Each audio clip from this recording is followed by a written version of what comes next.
Assalamualaikum warahmatullahi wabarakatuh. Salam guru penggerak, tergerak, bergerak, menggerakkan. Bapak Ibu guru, perkenankanlah saya Arifuddin Zuhri memaparkan hasil tugas saya pada modul 1.1, yakni demonstrasi kontekstual pemikiran Ki Hajar Dewantoro. Kita tahu semuanya bahwasanya Ki Hajar Dewantoro adalah seorang tokoh aktivis pergerakan pada masa sebelum kemerdekaan, yakni sebagai kolumnis, politisi, dan pelopor pendidikan bagi pribumi sejak zaman kolonial. Kiprahnya dalam memajukan anak bangsa membuat hari kelahirannya dijadikan sebagai Hari Pendidikan Nasional, yakni setiap tanggal 2 Mei. Pada video kali ini saya akan membahas tentang pendidikan yang berpihak pada murid sesuai dengan konteks diri murid dan sosial budaya daerah asal, yang ini adalah pemikiran dari Ki Hajar Dewantoro. Ada beberapa poin yang perlu saya sampaikan di sini, yakni pemikiran dari Ki Hajar Dewantoro. Yang pertama adalah menuntun. Apa maksudnya? Menuntun adalah menuntun segala kodrat yang ada pada anak-anak sehingga anak dapat mencapai titik keselamatan dan kebahagiaan yang setinggi-tingginya. Dalam hal ini, menuntun bukan pada kodrat dasarnya, tapi menuntun untuk memperbaiki tingkah laku. Sedangkan pemikiran yang kedua, yakni mendidik dan menanam benih. Ki Hajar Dewantara menyampaikan bahwasanya mendidik anak itu ibarat menanam benih, yakni guru ibarat petani dan siswa ibarat benihnya. Petani tidak dapat menumbuhkan benih jagung menjadi padi, kacang, dan lain-lain. Namun petani hanya bisa mempersiapkan lahan dan memenuhi segala kebutuhan benih agar tumbuh dengan baik. Begitu juga guru berusaha menyiapkan segala hal yang berkenaan dengan tumbuh kembang potensi anak. Namun yang perlu diingat adalah guru tidak dapat merubah kodrat dasar anak, karena itu semua bawaan dari anak masing-masing. Jadi tugas guru di sini adalah mempersiapkan segala hal yang bisa mendukung tumbuh kembang anak. Berikutnya pemikiran Ki Hajar Dewantoro yang perlu saya paparkan adalah tentang kodrat alam dan kodrat zaman. Ki Hajar Dewantoro menyampaikan pendidikan harus mempertimbangkan kodrat alam dan kodrat zaman setiap siswa. Hal ini sejalan dengan kalimat yang pernah disampaikan oleh Sayyidina Ali, bahwasanya ajarilah anak-anakmu sesuai dengan zamannya, karena mereka hidup di zaman mereka, bukan pada zamanmu. Sesungguhnya mereka diciptakan untuk zamannya, sedangkan kalian diciptakan untuk zaman kalian.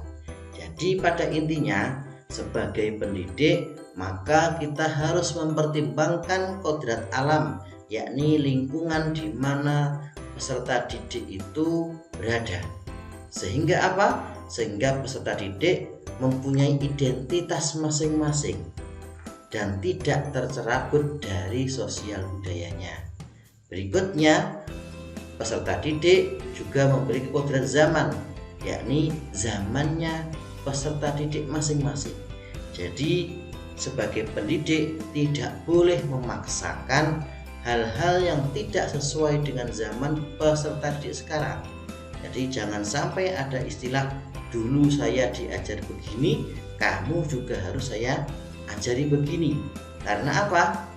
Zaman peserta didik dengan zaman kita dahulu sebagai pendidik itu sudah berbeda, sehingga tidak boleh disamaratakan.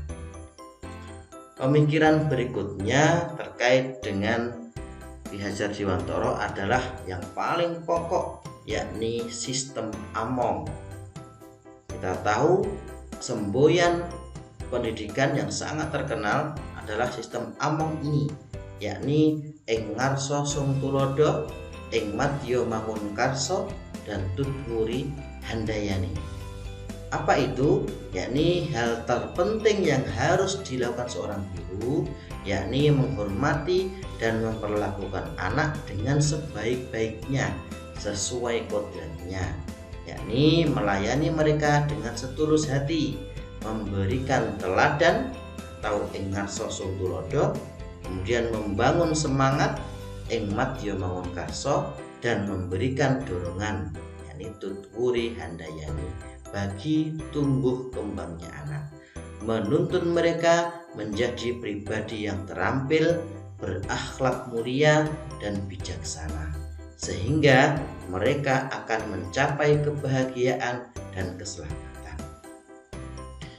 Pada kali ini yang perlu kita refleksikan dari pemikiran Ki Hajar Dewantara, kita jangan pernah sekali-kali berpikir bahwasanya peserta didik adalah objek dari pendidikan.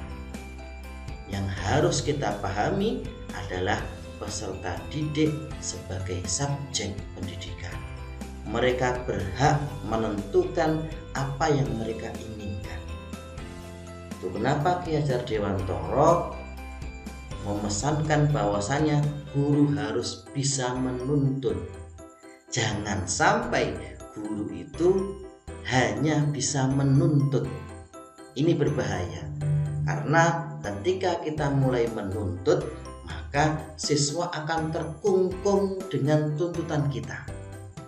Jika siswa sudah terkungkung dengan tuntutan kita, maka potensi yang terbaik dari siswa tidak akan pernah muncul.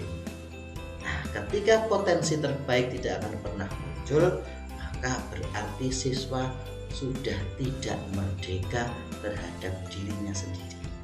Nah, mari kita refleksikan, sudahkah kita menuntun siswa-siswa kita supaya menemukan potensi dirinya masing-masing?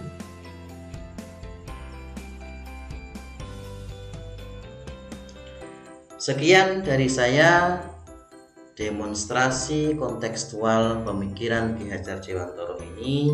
Semoga bisa bermanfaat bagi kita semuanya. Wallahul musta'an. Wassalamualaikum warahmatullahi wabarakatuh.